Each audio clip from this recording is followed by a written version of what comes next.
자, 이제 자리에서 일어나셔서 오늘 우리 함께 나누실 말씀은 갈라디아서 2장 20절 말씀, 신약성경 304쪽입니다. 갈라디아서 2장 20절 말씀을 우리 다 같이 함께 합독하시겠습니다. 내가 그리스도와 함께 십자가에 못 박혔나니 그런즉 이제는 내가 사는 것이 아니요 오직 내 안에 그리스도께서 사시는 것이라. 이제 내가 육체 가운데 사는 것은 나를 사랑하사 나를 위하여 자기 자신을 버리신 하나님의 아들을 믿는 믿음 안에서 사는 것이라. 아멘. 할렐루야. 오늘은 제자훈련 제8기 수료식 예배로 함께 예배를 드립니다. 2016년 1월 10일 그날이 바로 저희 교회가 대왕항공원에서 그 잔디밭에서 아무것도 없었던 그 시간에 정말로 빈들에서 시작된 그 날이었는데요. 그렇게 이제 교회가 시작된 이후로 저희 교회는 교회당이 예배당이 이렇게 마련되기까지 약 2개월, 3개월 정도의 시간을 지내야만 했었습니다. 그런데 저희들이 아직까지 예배당도 변변치 않고 모이는 장소도 정확하지 않았던 그 순간이었지만 새로운 우리 교회가 공식적으로 시작했던 가장 첫 번째 사역이 무엇이었냐면 바로 제자 훈련이었습니다. 이 땅에 막 시작된 태어난 교회. 사실 여러분들 아시잖아요. 아기가 태어나면 뭘 어떻게 할 수가 있겠습니까? 그런데 저희들은 그때부터 가장 먼저 첫 단추를 끼웠던 것은 다른 것이 아니라 뭘 하고 안 하고 이런 것들이 아니라 제자훈련을 먼저 시작했었습니다. 여러분 3개월 동안 이번에 진행된 제8기 제자훈련은 2022년 12월 마지막 목요일 날에 종강을 하고 2023년 첫 해 첫날에 수료식을 갖게 되었어요. 그래서 사실은 남다른 의미가 있는 것 같습니다. 그래서 특히 이제 이번에 제자훈련을 하면서는 1권, 2권이 있잖아요. 여러분들 제자훈련 받아보신 분들은 다 아시겠지만 1권이 있고 2권이 있는데 1권에 우리가 그 과를 6개의 단원을 끝낸 다음에 다니엘 기도회를 우리가 21일 동안 진행을 했어요. 그리고 2권은 다니엘 기도회가 끝나는 그 날부터 우리가 이제 2권을 해서 총 12주 과정인데 그 3주 과정이 더 거쳐서 15주의 과정을 거쳐서 저희들이 시작을 했습니다. 그런데 이 다니엘 기도회를 지나면서도 나름대로 의미가 있었던 것 같아요. 우리가 배웠던 것들이 삶에 어떻게 적용되는지도 제 자신 스스로도 함께 생각해 보았고 제자훈련에 대한 열정을 다시 한번 가질 수 있게 되었습니다. 우리 교회는 지금까지 교회가 세워진 이후로 해마다 쉬지 않고 제자훈련을 해왔습니다. 이제 8기가 수료되니까 저희들이 이제 만 7살이 되잖아요. 그러니까 매년 한 번씩은 제자훈련을 했다. 그러니까 참 고마운 일이죠. 너무나 감사한 일이죠.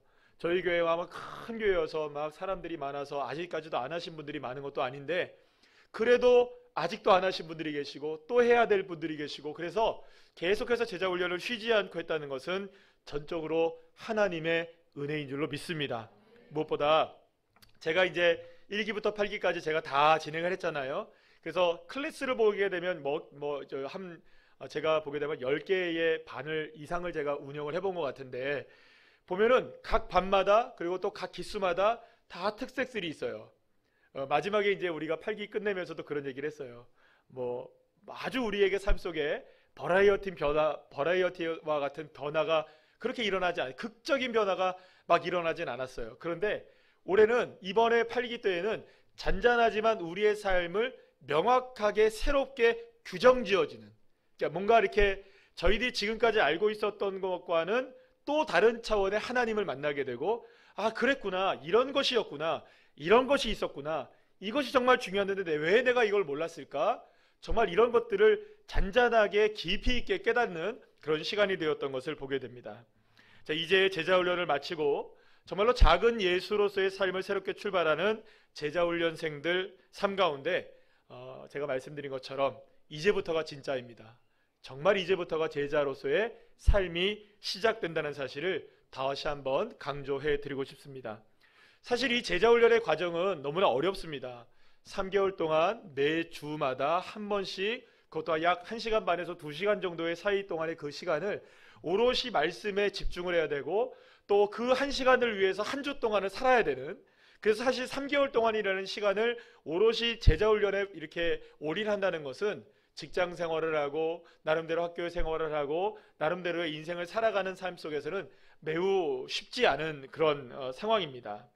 그런데 여러분, 그런 상황 속에서 이 훈련이 그 상황 속에서 우리가 진행됐다는 건 놀라운 은혜입니다. 자, 그런데 여러분, 생각을 해보면 그렇습니다. 제자훈련 이제 졸업하시는 분들 잘 생각해 보시고, 또 이미 수료하신 분들도 한번 생각해 보시죠.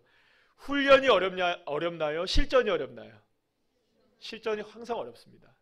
훈련이 오히려 쉬워요.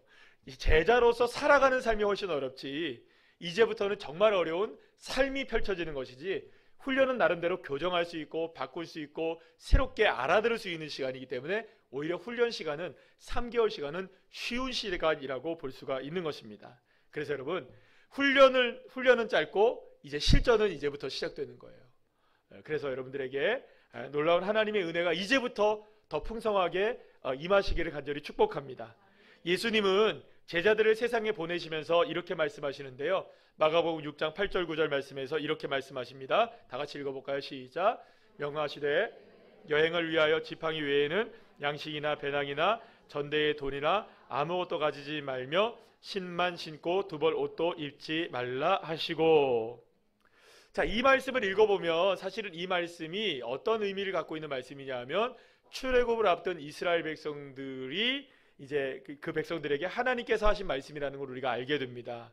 출애굽기 12장 21절 말씀을 보면 같은 내용의 말씀이 나와 있는 걸 보게 됩니다. 우리 다 같이 한번 읽어볼까요? 시작. 너희는 그것을 이렇게 먹을지니 허리에 띠를 띠고 발에 신을 신고 손에 지팡이를 잡고 급히 먹으라. 이것이 여호와의 우월절이니라. 아멘. 하나님은 이제 막 애굽 땅을 떠나서 홍해를 건너서 광야에서 40년을 살아야 될, 그리고 가나안 땅에 들어가야 될 이스라엘 백성들에게 뭐라고 얘기하느냐? 허리띠만 띄어라. 벨트 하나만 메고 신발 하나 신고 지팡이 하나만 들고 그냥 입에다가 빵 하나, 죄송합니다, 이렇게 표현해서 우걱우걱 쑤셔 놓고 떠나라는 거예요. 그러니까 신발하고 우리가 들고 가는 건 뭡니까? 허리띠는 여러분들 옷 막 이렇게 날리지 말라고 하는 거니까 신발하고 지팡이 하나만 가지고 광야로 나가라는 거예요. 여러분 생각해 보세요. 짧은 여행이라 해도 여러분들 우리의 가방은 얼마나 무겁습니까? 얼마나 많은 것들로 채워져야 될까요? 그런데 삶의 터전을 떠나고 그것도 광야에서 살아가야 될 것을 주님이 아셨음에도 불구하고 얼마나 많은 것들이 필요하겠어요. 야, 냉장고 하나 가져가라. 그리고 뭐 이것도 가져가라. 사막에 가면 정수기 필요할 거야. 가져가야 돼. 여러분 얼마나 많은 것들이 필요하겠어요. 근데 그 많은 것들 필요한 것 주님이 아실 텐데도 불구하고 하나님은 딱 신발 하나 신고 지팡이 하나 들고 가라. 이게 전부였다는 거예요. 그런데 여러분들 놀라운 일이 벌어졌어요.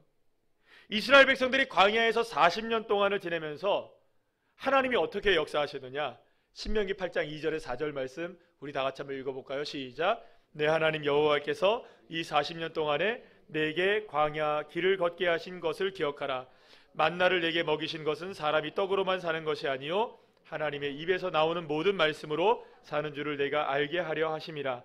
이 40년 동안에 내 의복이 헤어지지 아니하였고 내 발이 부르트지 아니하였느니라. 아멘. 사랑하는 여러분, 이것이 바로 하나님이 하신 역사이신 줄로 믿으시길 바랍니다. 하나님을 믿고 하나님이 가게 하시는 그 길을 걷기 시작할 때 우리가 생각할 때는 신발 하나 부족하죠. 어떻게 지팡이 하나 가지고 그 길을 걸어갈 수 있겠습니까? 그러나 신발 하나도 닳지 않게 하시고 의복 하나도 닳지 않게 하시고 그 길 가운데 구름 기둥과 불 기둥을 허락해 주시고 하나님의 역사를 날마다 허락해 주시는 그 하나님의 역사를 믿음을 가지고 나아가는 자들에게 하나님 허락해 주셨다는 것입니다. 사랑하는 여러분, 예수님도 제자들에게 지팡이와 신발 하나 외에는 다른 것을 가지고 복음을 전하라, 전도해라, 귀신 내쫓으라 이런 말씀하는 거 아니에요. 그 어떤 것을 가지고 나가라는 것이 아닙니다. 그렇다면 여러분 여기서 신발 가지고 지팡이 가지고 나가라 이 말은 무슨 이야기일까요? 누구만 의지하라는 것일까요? 오직 주님만 의지하고 오직 주님만 바라보고 하나님 역사하실 걸 믿고 하나님 채워주실 걸 믿고 하나님이 나의 인생을 인도해 주신다. 그래서 여러분 모세가 이렇게 얘기하죠. 사람은 여호와 입에서 나오는 사람은 무엇으로 사는 게 아니다. 떡으로 사는 게 아니라 여호와의 입에서 나오는 모든 말씀으로 사는 것이다. 하나님의 뜻으로 사는 것이다. 하나님의 능력으로 사는 것이다. 할렐루야. 어려운 일이 있을 때마다 주님 앞에 기도할 수 있는 우리 입술이 있잖아요. 주님의 이름을 선포할 수 있는 능력이 있잖아요. 그러니까 주님 그걸 의지하며 살아가는 것이라는 겁니다. 그래서 여러분, 마태복음 4장 4절에서 예수님도 그 말씀을 똑같이 하시는 거예요. 우리 다 같이 한번 읽어볼까요? 시작.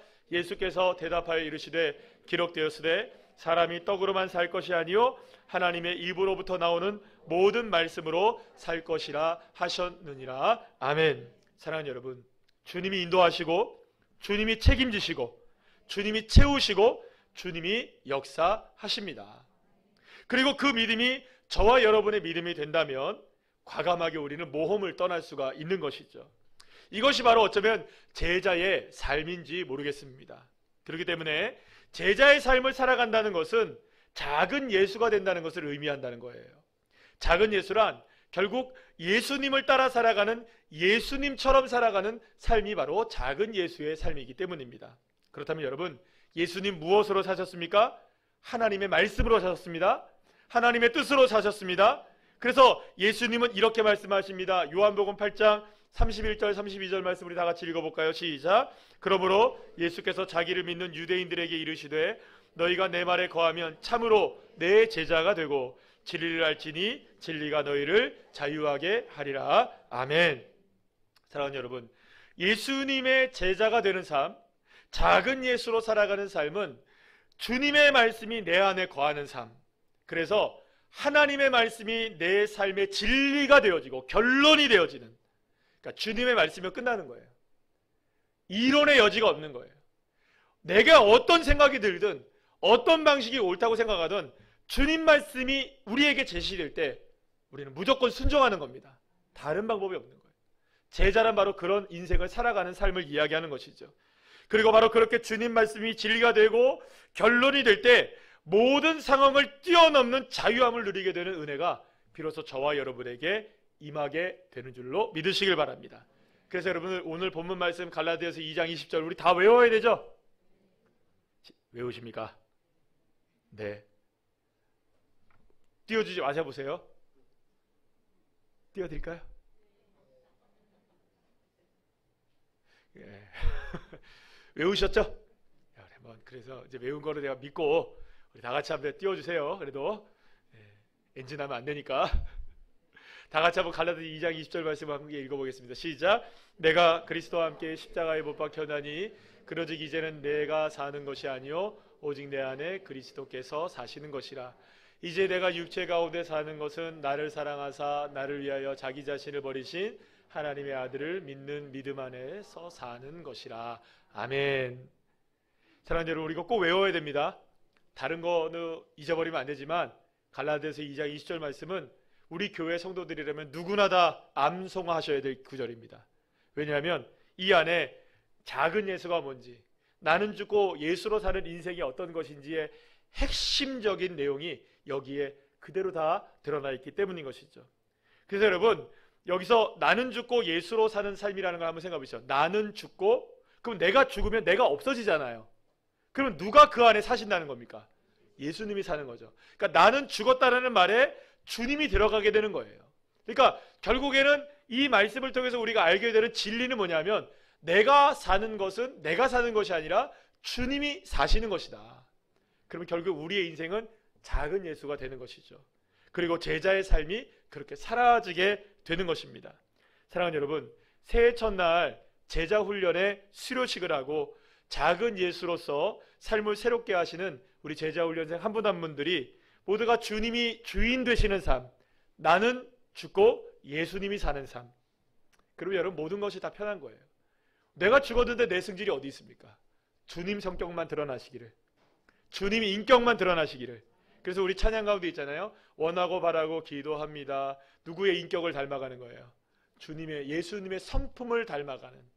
그래서 주님이 내 안에 사시는 삶으로 승리하시길 바랍니다. 더불어 우리 제자 훈련을 위해서 기도해 주시고 또 수고해 주신 많은 분들이 계세요. 또 부장님과 순장님들께 기도해 주신 순장님들, 우리 제자훈련 부장님들께 감사드리고, 올해는 보니까는 지난해 부장님도 걸려 있고 새해 부장님도 걸려 있고, 그래서 부장님들이 두 분이나 계시는 초유의 사태가 감사하죠. 앞으로 또한 제자훈련 9기가 이제 올해 시작이 될 텐데, 제자훈련 9기에 여러분들 또 도전하실 분들 도전하셔서 정말 하나님의 은혜를 제자로서의 삶을 살아갈 수 있는 믿음의 백성들로 우리 교회가 세워져서 주님 다시 오시는 그날까지 우리 교회는 뭐 하는 교회다? 제자훈련하는 교회다. 제자로 세워지는 교회다. 따라합시다. 사람을 예수의 사람으로 세워가는 교회. 우리는 교회에 건물을 짓는 것이 우리의 목표가 아니에요. 우리 교회의 목표는 사람을 세우는 것이 목표입니다. 그래서 저와 여러분이, 저는 늘 그렇게 생각합니다. 우리 교회에 상한 심령, 꺼져가는 등불들, 또 이런 분들이 우리 교회에 오셔서 예수를 모르다가 예수를 알게 되고, 또 예수를 알았지만 실족했던 사람들도 다시금 와서 다시금 세워지는, 다시금 리빌딩 되어져서 이렇게 뭔가 이렇게 하나님의 은혜 가운데 견고한 세력으로 세워지는 그런 은혜가 우리 교회 안에 풍성하게 임할 줄을 믿습니다. 그래서 작은 예수가 됩시다. 따라합시다. 작은 예수가 됩시다. 작은 예수가 되어지는 저와 여러분들 한 분 한 분들 다 되시기를 간절히 축원합니다.